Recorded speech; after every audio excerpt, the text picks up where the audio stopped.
Welcome back to Shakur, or I know it's been a while, you guys. I apologize. They're being noisy on the porch. I'm just out here with Stranger because the other dogs have already been down for the morning, and he was held back to bring down.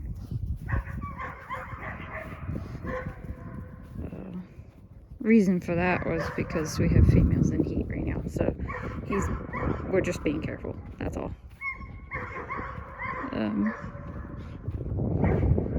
That is to mention he has been down with all the other males, but morning times tend to be when they're all really wound up.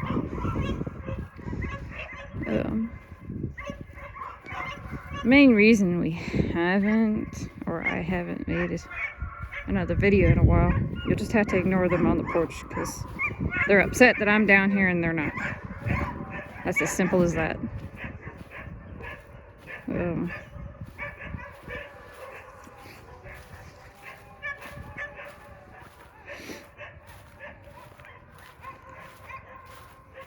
Trying to wait for them to calm down.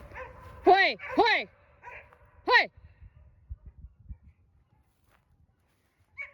They're also doing that because Love Me is inside. She's one of the ones in heat, and she's howling, which is making everybody go bonkers. Yeah. It gets really noisy sometimes. And I will say that is not necessarily because of the amount of dogs that we have, although it's exasperated by that. Has to do with the fact that particular individuals are just really loud. Anyway, main reason I haven't updated is because it's been cold, and while videoing my hands freeze and it's just very uncomfortable. That's the simple truth. We've also been rather busy, different appointments for the dogs, trying to get caught up on various things. Busy with the puppies, busy with Sparrow and taking him for visits to hopefully his to-be family. He's getting neutered next Saturday, and then he should be going to his new home in 2 weeks, but we may still have to go over there on weekends just to help them with various things. This is not because Sparrow is a bad dog. Sparrow is a very sensitive dog. Arrow, he is now called Sparrow. That's what their new owners chose, and we really liked it too, so we've been calling him Sparrow. He's just a very sensitive dog. He sees, feels everything, which makes him prone to nervous behaviors and or having issues with things. And we've been teaching them how to deal with him, but they may still need help. So once he goes home, we may still have to go over there and help them. But he's doing great. I mean, he's done great. He absolutely loves them. The last time we went, which was it this past Sunday? Sunday or Saturday? No, it was Saturday. I kid you not, he went into their house, their new house, because they just moved out of their apartment, and he immediately went up to them, was loving on them, and he has claimed them for his own. I will say it like that. We had a bit of a learning lesson with him. This kind of runs in Love Me's puppies. They get very jealous. We had Inkwell with us at the time because he had to go in for a vaccine.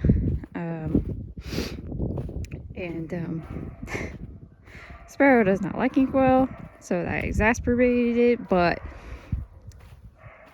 it was also just because he was claiming his people. And he wasn't being super ugly or whatever, but it's the kind of thing that if you let fly, it could get to that point. So we did a lesson there. and he handled it very well. It stressed him out a little bit to begin with, but he did very well, and he settled down afterwards. So yeah, there's that. One of the other puppies came back. It was one of Hibana's puppies. We've been evaluating him. So we've just been busy. We've just been very busy. There's been a lot of things. Peyton's going currently, taking Lycoris into a repro vet because there's something going on with her. I told you all about it last time that she had a weird heat back in October or whatever it was, and she had seemed fine up until kind of this point. She's just been not as active, and she either has a UTI or she has PIO, most likely. So that's getting checked out today. I don't want to go up there because they're liable to go bonkers. I might just go this way. Again, very busy, and we're going to be extremely busy next week. Vaccines appointments for the puppies, eye appointments for the one of the other dogs, the spay and neuter for Sparrow and Suki. Yeah, very busy. Weekends have been constantly busy, so just it's been a lot. So just haven't felt the desire to do any videos. I'm gonna get back on it. I may wait till it's not so cold, or I might try to push through it when I feel like it. I wanted to do a video on how to deal with fearful dogs, or dogs more prone to anxiety or spooking, whatever you want to call it. How we deal with it. It's not how all fearful dogs would need. I want to make that very clear. Every dog is an individual, and you may have to change up your techniques for the individual dog. This is just how we consistently deal with it with ours. We are not trainers. I've said that before as well. We are not trainers. We have not had any sort of, training capacity, no classes, nothing.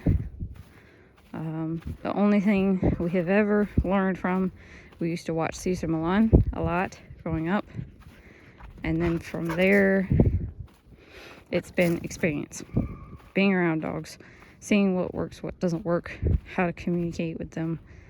That's it. That's our learning.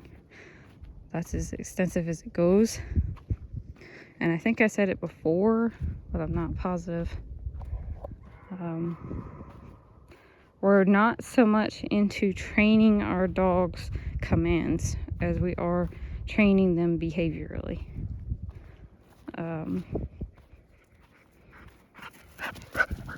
I think I said that before, but honestly I don't remember.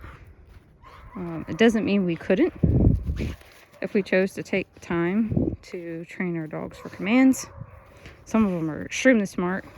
Some of them are dumb as rocks. I mean, individuals. Exactly that. There's also a difference between desire to please and not so keen on, that sort of thing. Treat drive. Some have extreme treat drive, others do not. And that all affects their trainability. Basic commands in our sort of environment is not important. Why do I say that? Because what we need in a pack situation is for them to behave behaviorally, and when they get in tiff, they quit as soon as we get involved, be it voice, be it presence, us walking into their space, that sort of thing. We need them responsive. You can achieve the same thing with training, with command training. We're just not into this sort of thing. Two different means.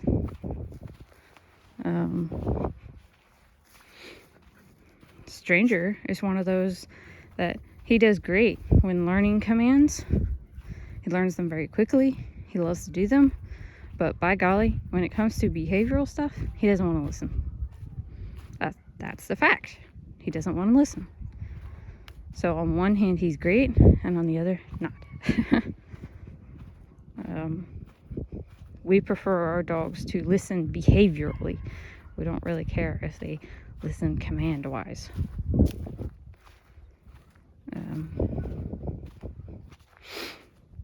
Let's see, what is the other things to update on? Sassy had her puppies. She had 4 puppies. I was hoping she would give birth a little earlier in the range in which we would know that they were Yufu's puppies versus Lapilli's puppies. I mentioned that in the last video. Sassy had a slip tie with Lapilli. That was not an intentional thing whatsoever. And Sassy technically was not receptive. And he forced it. It happened. We're gonna own up to that. Things like this happen. But she ended up having her puppy smack dab in the middle of it. Could be either sire. So all we have to do is test them for brown, and we'll find out which one is the sire and which one isn't. We've pretty much agreed that Sassy should be retired after this litter. During her pregnancy, she developed some nodules in her mammary region. They could be benign tumors, they could not be. It could be just like dogs and women alike get benign lumps in the mammary areas. Could be that. We'll have it checked out after she's done nursing her puppies, and likely she will be spayed and retired. But given that we don't know if they're Yufu puppies or Lapilli puppies, that could change that, because we were hoping to keep back another daughter from Yufu.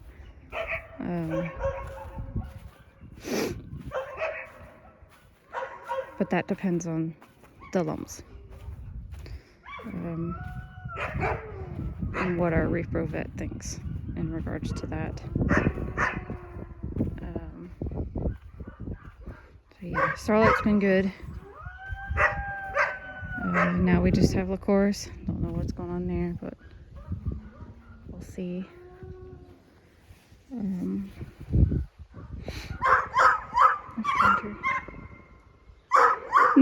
No, sir. Oh, I was on Hibana's puppy that came back. I'm sorry, you guys. Very little sleep lately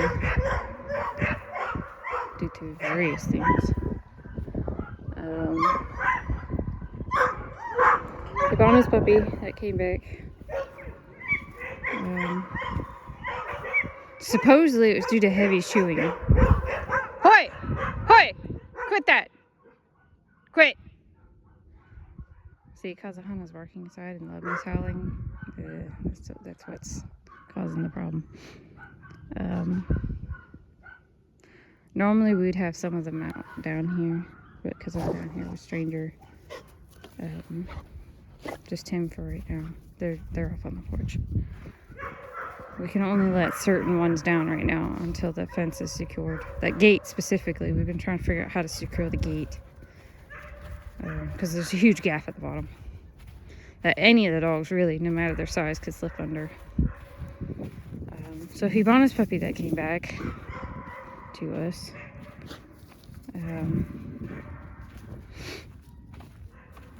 supposedly the reason is because he was chewing up everything in the house, and that he couldn't be corrected for it, and he was just, kind of out of control, chewing up anything and everything, is what we were told.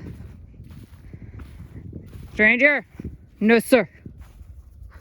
Don't chase the cat. No! Watch him. He's gonna disrespect me in a second. See? This is what huskies do. They turn it into a game because they don't want to get in trouble. It's aggravating. And then you can't get a hold of them to even correct them. And I'm not talking about spanking them or anything like that. We're talking about getting serious with them. Showing them that we're serious. You can't do that with the huskies because they just run around and be a dork. Pardon that language. It's just the way they are.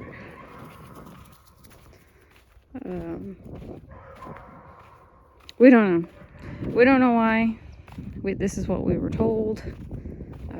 We offered them a month's worth of evaluation and training. No cost. Just paying for his food, having him come back here and see how he does. Problem is that since he's been here, they surrendered him. He hasn't done a thing. Aside from having some food guarding, which is no surprise. He bonds the same way, and this is her son. He hasn't done anything. And the few times we've had to correct him, he's corrected very well. So there's no telling. I like to tell people, don't make assumptions. Okay, I know automatically we're going to. We've already made assumptions. But don't hold on to it as an absolute, because we don't know. We don't know what was going on in the house. We don't know the reasons why. And it could very well be that something in their house, be it energy, be it how they were handling him, be it amount of time he was alone, lack of exercise, although we don't really peg behavioral issues on lack of exercise. Exercise helps curb behaviors. It does not solve the problem. That's just how it works. And why does it help curb behaviors? Well, because they're tired. Simple as that.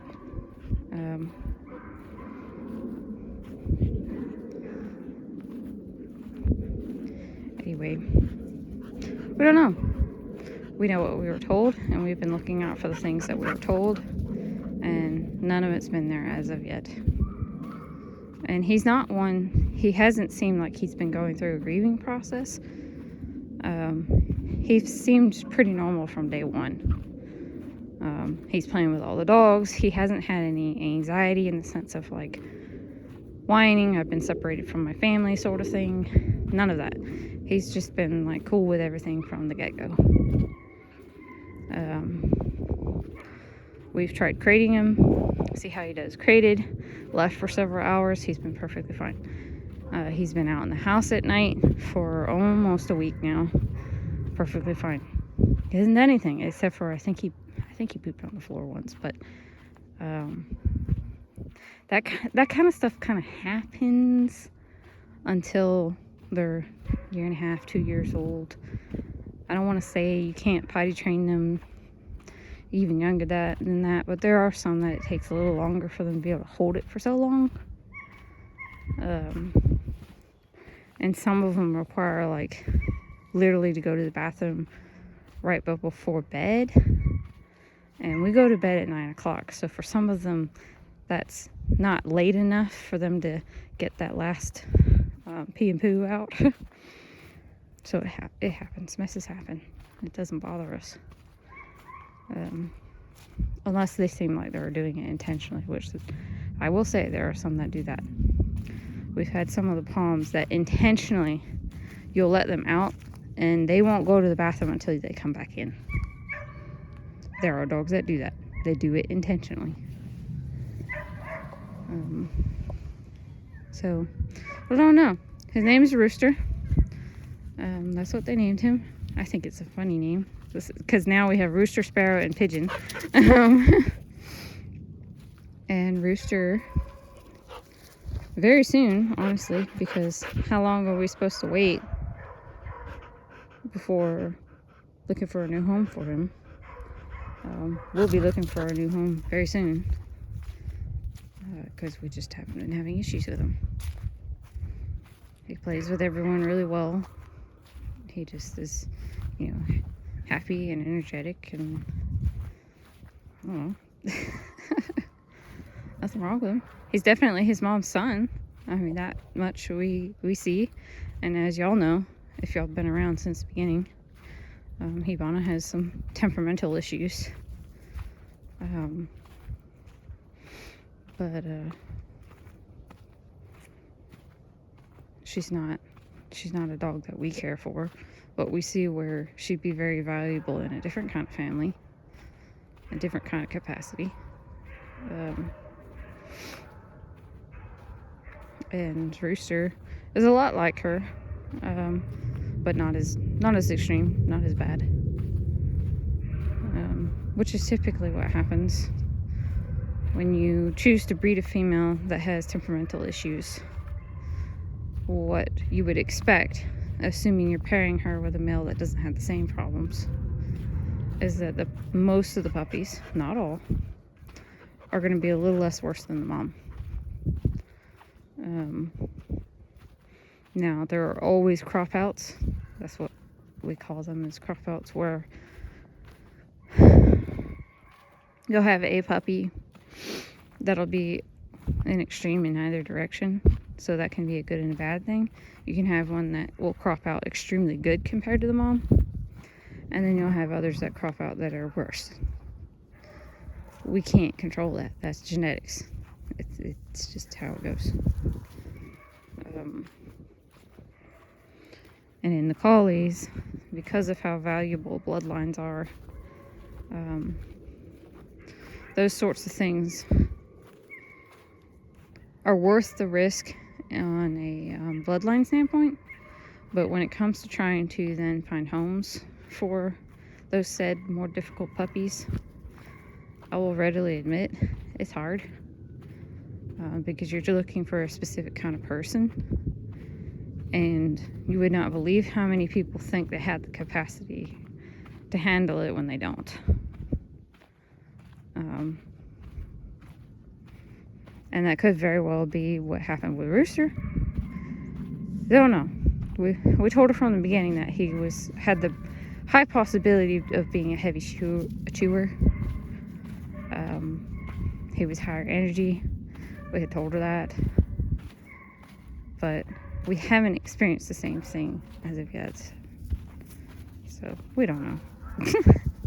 We don't know. He's here. He's safe. That's what matters. I appreciate the fact that they were having a problem and they decided to surrender him to us versus dumping him on someone else. That's very important. If you guys get from a breeder who is willing to take the dog back, no matter what age it is, which most will not, do so, please. Because for us, we can't stand the thought of our puppies going somewhere else, being dumped in a shelter or on some other random person that could end up with the same problem and not handle it as well. So please, if you're talking about getting from a breeder, stay in contact with them, see what sort of contracts they have, whether they're willing to take a puppy back if it doesn't suit for whatever reason, or anything really. Do so for the sake of the dog. It's either that or be fully prepared to handle it yourself. Whether that mean being very cautious with who you screen to where a dog is to go next, or you buckle down and you figure out how to deal with it. Most breeders are not going to support you the way we do. We try our best to help people through problems that they present to us. But unless you present the problem, we can't fix it. Or we can't possibly hopefully fix it. I will say it like that, because there are some things that you can't fix in a dog. You can only curb it. Again, that comes down to individual. That's just the way it is.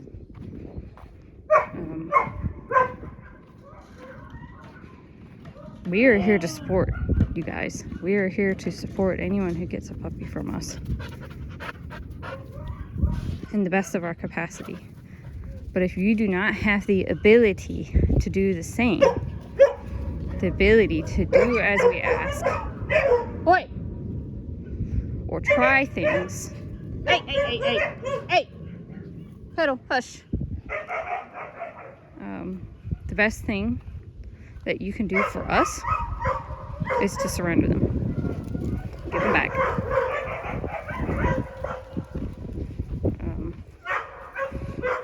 Purchasing a puppy is not a light matter. I know a lot of people like to have their little, hey, stop that. Stop. Like to have their little Disney princess thing going on with dogs. Please do not view it that way. Don't look at it that way. There are certain dogs that are fabulous. Vice.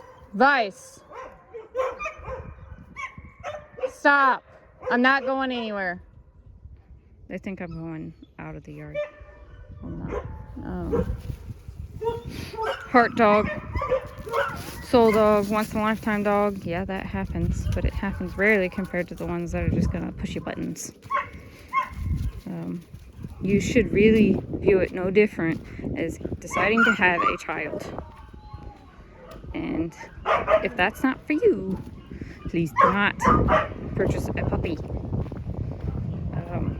If anything, I encourage people that want a dog, but they don't have the time, energy, capacity, whatever, to handle a young dog, a puppy, get through all that, janky stuff that you have to go through.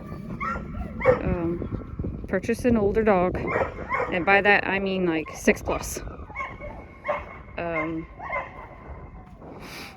Purchase an older dog, retired breeder. Go to all the rescues and shelters that have older dogs, where you can be more guaranteed of what they're like, because they've settled in who they are. The only problem with that, there's pros and cons to both, is that you're going to be purchasing an older animal, especially if you get it from a rescue or a shelter or whatever. Unknown health history, all that stuff. This is not downing them. They're doing a wonderful job in that regard, trying to help these animals. But I've spoken about how we feel about that sort of stuff before. They have their place, but just as breeders have their place. Pros and cons to both, bad and good to both. A retired breeder, I would say you're a little more guaranteed, except for that a lot of breeders, health-wise, I'm talking about health-wise, the problem with a lot of them is they're very,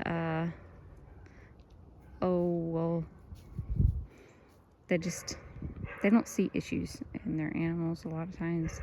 They call it kennel blindness. They're just like, oh, well, they're perfect, or whatever.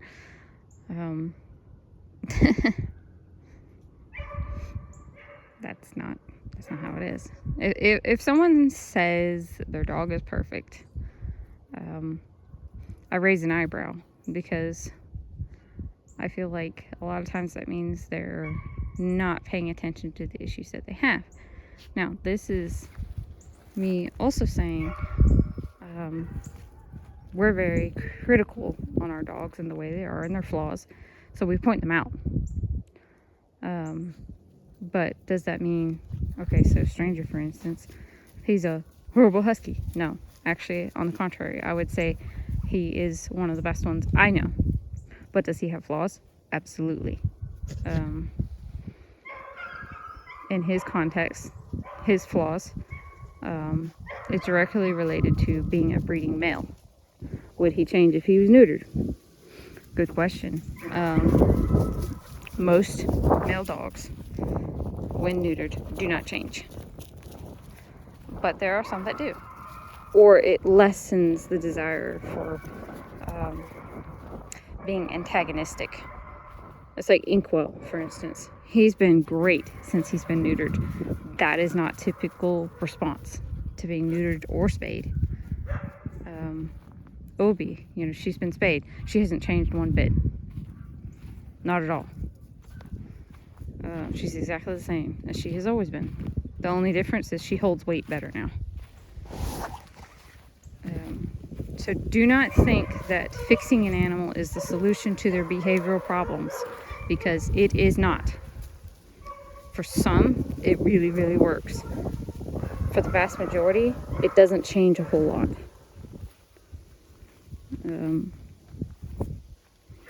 So please do not think that will be your solution, because it's just not. It's unlikely to occur. Inkwell, we're grateful that it occurred for him because he had some serious problems. And now he's rather pleasant. He's gotten more affectionate because he was not affectionate before. He's actually gotten kind of cuddly. And he's been treating all the other dogs a heck of a lot better. And he just seems to improve every day. And that's the other thing. Once you fix an animal, it takes a good month, 2 months for the hormones to go down and rebalance. It's not instant. It's just the way it is. They also still, with a male, can get a female pregnant up to a month and a half after they've been neutered. So keep that in mind as well.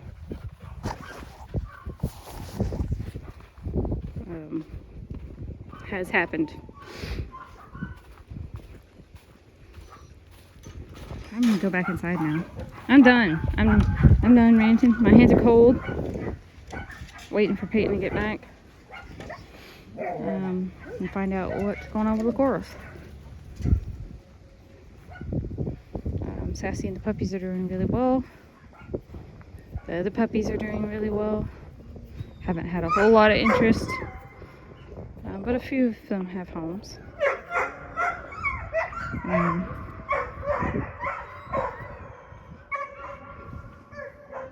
Maybe get a video of them soon, possibly on a good day.